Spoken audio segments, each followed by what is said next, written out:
अस्सलाम वालेकुम स्टूडेंट्स। जैसा कि आप लोगों को मालूम है कि बीएससी फोर्थ ईयर के जो एग्ज़ाम्स हैं वो ऑनलाइन होने जा रहे हैं सितंबर में। तो स्टूडेंट्स आप लोगों को कहा जा रहा है कि अब आप लोगों ने एमसीक्यूज़ जो है वो इस तरह से आप लोगों ने पेपर देना है। ऑनलाइन पेपर्स में सिर्फ एमसीक्यूज़ पूछे जाएंगे, रिवायती तरीके से पूरा एक जो है वो थ्योरेटिकल पेपर नहीं होगा। तो इसमें स्टूडेंट्स आप लोगों को प्रेपरेशन करनी है एमसीक्यूज़ के हवाले से।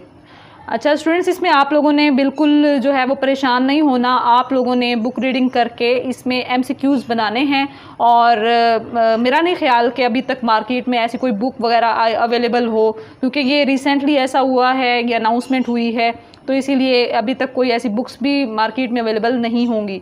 तो आप लोगों ने अब खुद मेहनत करके खुद ये एमसीक्यूज़ बनाने हैं ताकि आपके ये एग्ज़ाम्स क्लियर हो सकें, आप लोग इसमें से पास आउट हो जाएँ। तो उसके लिए स्टूडेंट्स आप लोगों को चंद एक गाइडलाइंस जो हैं वो मैं प्रोवाइड करूँगी। इंशाल्लाह कोशिश करूँगी कि आप लोगों को चैप्टर वाइज प्रोवाइड कर सकूँ, तो जितने चैप्टर्स तक मैक्सिमम हो सका मैं प्रोवाइड करूँगी। बाकी इस तरीके से आपको समझाऊँगी कि एट द एंड आप लोग जो चैप्टर्स रह चुके होंगे तो उसमें आप लोग खुद जो है वो इस काबिल हो जाएंगे कि एमसीक्यूज़ बनाना सीख लेंगे, और किस तरीके से क्या क्या इंपॉर्टेंट चीज़ें कैसे पढ़नी हैं वो आप लोगों को अभी मैं इसमें इस लेक्चर में बताने वाली हूँ। तो स्टूडेंट्स आप लोगों ने अब करना ये है कि आपने दो बुक्स का पेपर देना है, एक पेपर सी और एक पेपर डी। पेपर सी जो है स्टूडेंट्स उसमें आप लोगों की इलेक्ट्रिसिटी एंड मैग्नेटिज्म में चैप्टर नंबर 27 जो है वो फर्स्ट चैप्टर है आप लोगों के फिज़िक्स पेपर सी का।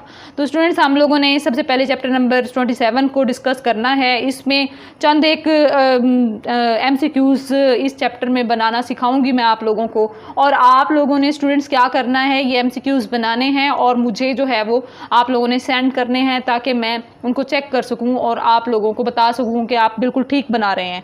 ठीक है स्टूडेंट्स, अब इसमें मेहनत आप लोगों ने खुद करनी है। और आप लोगों ने ये तो सुन रखा है ना, लईसा लिल इंसानी इल्ला मा सा, यानी इंसान के लिए वही कुछ है जो वो जिसके लिए कोशिश करता है। तो आप लोग अब कोशिश करें, इसको नॉन सीरियस ना लें। आप लोगों के एग्ज़ाम्स पहले ही 4-5 महीने डिले हुए हैं। अब आप लोगों ने इसमें से निकलने की ठानी है तो ज़रूर उसके लिए आपको मेहनत करनी पड़ेगी। ठीक है, तो अब आप लोगों ने इसमें परेशान नहीं होना, बल्कि आप लोगों ने इस टाइम को यूटिलाइज़ करना है और इसमें ताकि जो आप लोगों की कमी पेशी रह चुकी है वो उसको ठीक कर सकें। तो चलते हैं हम अपने एमसीक्यूज़ को डिस्कस करने की तरफ। स्टूडेंट्स इसमें फर्स्ट चैप्टर आपका जो है वो है electrical charge and Coulomb's law. अच्छा, इसमें इलेक्ट्रोस्टैटिक्स की डेफिनेशन पूछी जा सकती है कि the properties of charges at rest is called. अब इसमें 4 ऑप्शंस हो सकते हैं, इलेक्ट्रिसिटी, मैग्नेटिज्म और इलेक्ट्रोस्टैटिक्स, इलेक्ट्रॉनिक्स। ठीक है स्टूडेंट्स, तो आप लोगों ने ये याद रखना है कि इसमें 4 ऑप्शंस में से चूँकि चार्जेस एट रेस्ट की बात हो रही है तो इलेक्ट्रोस्टैटिक्स जो है वो करेक्ट आंसर होगा। फिर उसके बाद आपसे यूँ भी पूछा जा सकता है कि body which gives electrons becomes dash. तो आप लोगों ने याद रखना है कि वो पॉजिटिवली चार्ज होगी। इसमें ऑप्शंस आपसे पूछे जा सकते हैं, पॉजिटिवली चार्ज, नेगेटिवली चार्ज और इसके अलावा न्यूट्रल या फिर कोई एक और ऑप्शन। तो इसमें आप लोगों ने याद रखना है कि पॉजिटिवली चार्ज आएगा। इसी तरह से the body which gains electrons, तो वो क्या बन जाती है, नेगेटिवली चार्ज।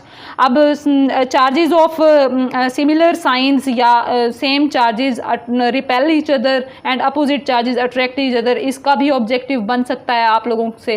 ठीक है स्टूडेंट्स, तो आप लोगों ने ये इस तरह से ऑब्जेक्टिव्स बनाने हैं, एमसीक्यूज़ बनाने हैं, 4 ऑप्शंस बनाने हैं। फिर स्टूडेंट्स आपसे ये भी पूछा जा सकता है कि ये जो फ़ोटो कॉपिंग या xerography, inkjet printing, electrostatics, paint spraying या पाउडर कोटिंग, इन चारों के बारे में पूछा जा सकता है। ये किसकी एप्लीकेशंस हैं? इलेक्ट्रिसिटी की एप्लीकेशन है, इलेक्ट्रोस्टैटिक्स की एप्लीकेशन है, या फिर कोई सी 2 और ऑप्शंस बना के पूछे जा सकते हैं। तो ये स्टूडेंट्स याद रखें, ये चारों जो प्रोसेस हैं ये इलेक्ट्रोस्टैटिक्स या इलेक्ट्रिकल फोर्सेस की एप्लीकेशंस हैं। ये आपसे ऑब्जेक्टिव एमसीक्यू बना के पूछा जा सकता है। जी स्टूडेंट्स, आपसे इसमें यह भी पूछा जा सकता है कि ज़ीरोग्राफी जो है उसको फ़ोटो कॉपिंग प्रोसेस कहते हैं, तो ज़ीरोग्राफी का मतलब क्या है? तो इसमें 4 ऑप्शंस पूछे जा सकते हैं। तो इसमें एग्जैक्ट आंसर जो होगा वो ड्राई राइटिंग होगा।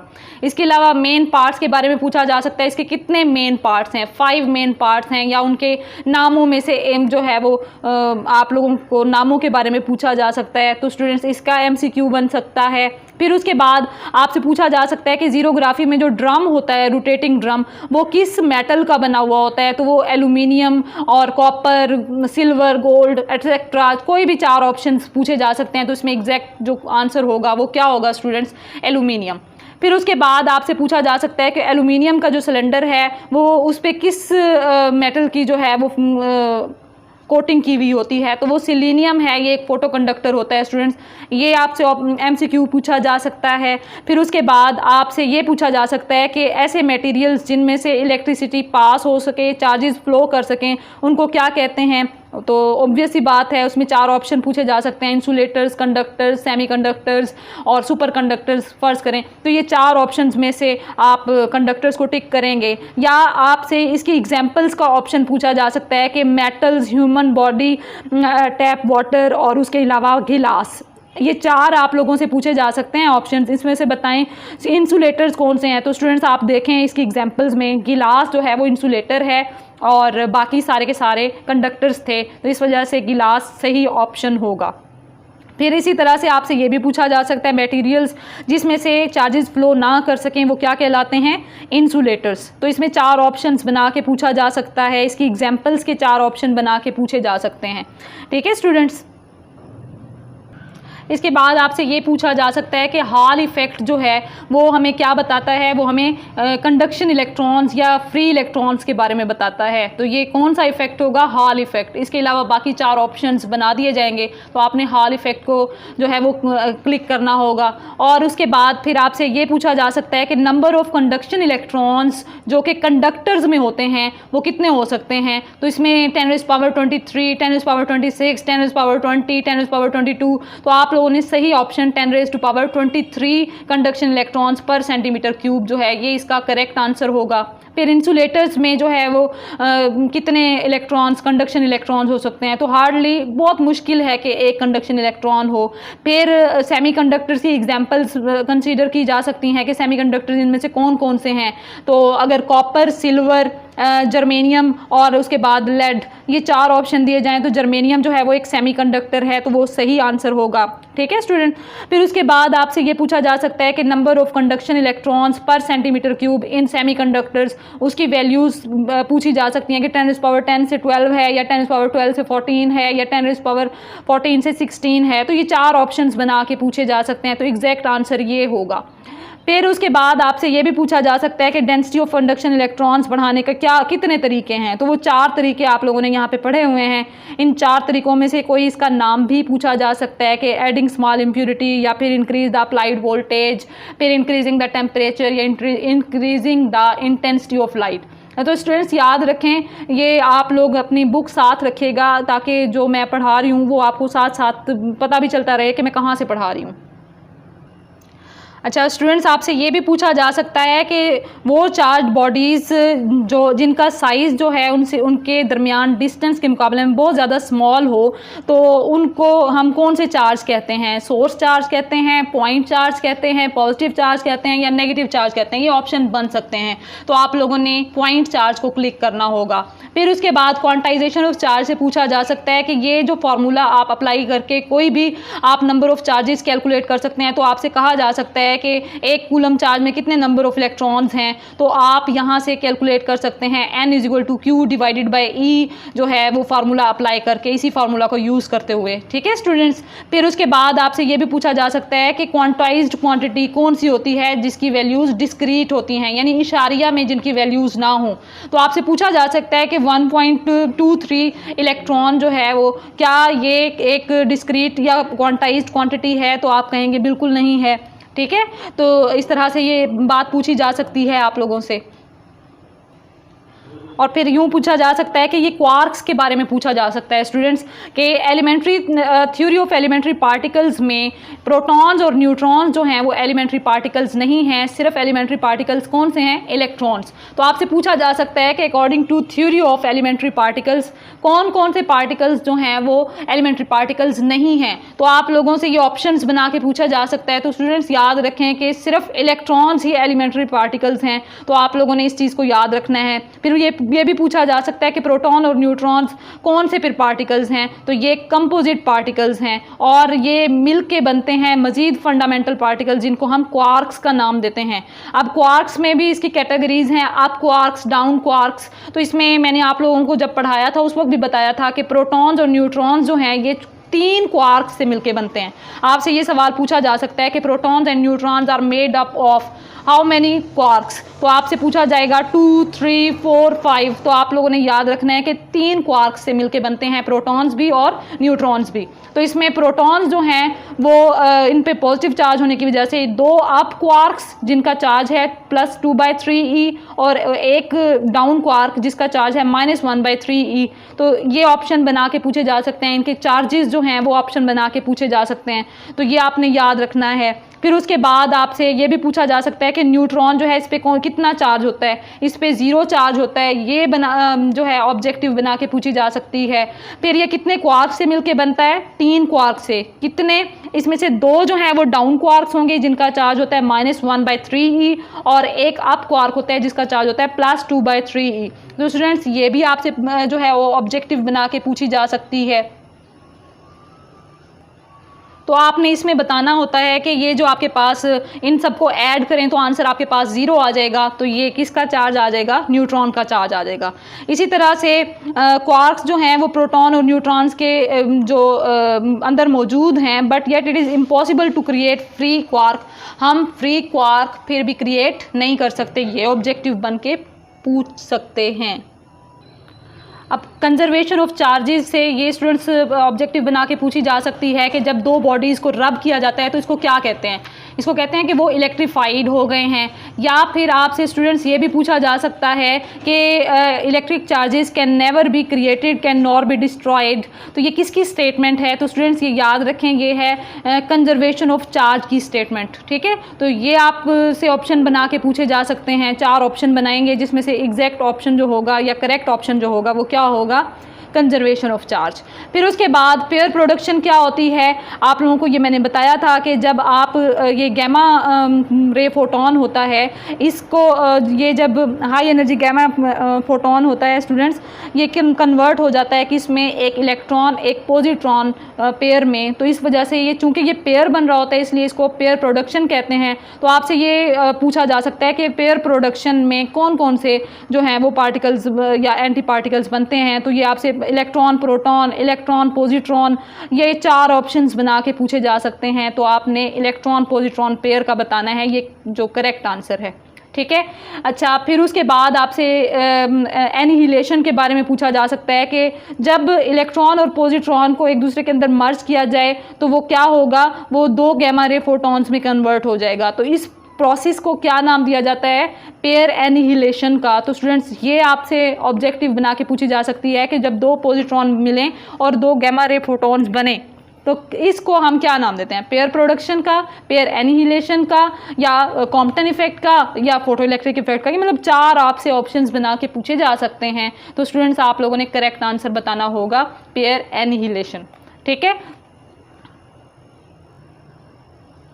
फिर आपसे स्टूडेंट्स ये भी पूछा जा सकता है डिके ऑफ पाई मीज़ोन जो है उसमें इसका ऑप्शंस बना के पूछे जा सकते हैं, इनकी इक्वेशंस के ऑप्शंस बना के पूछे जा सकते हैं कि पाई मीज़ोन जो है वो किस में कन्वर्ट हो रहा है, किस में डिके हो रहा है। तो ये 2 गैमा रे फोटॉन्स में डिके हो रहा है, ये आपसे सवाल पूछा जा सकता है मीज़ोन किस में जो है वो डिके हो रहा है। और उसके अलावा एक न्यूट्रॉन जो है वो एक प्रोटॉन, एक इलेक्ट्रॉन और एक न्यूट्रिनो जो है इसमें कन्वर्ट हो रहा है या इसमें डिके हो रहा है। तो स्टूडेंट्स ये आप लोगों ने याद रखना है कि ये आप लोगों की हो सकता है MCQ बना के पूछ लिया जाए कि neutron decays into proton, electron और उसके बाद न्यूट्रिनो और फिर उसके बाद ऑल ऑफ द अबव। तो आप ऑल ऑफ द अबव को टिक कर देंगे।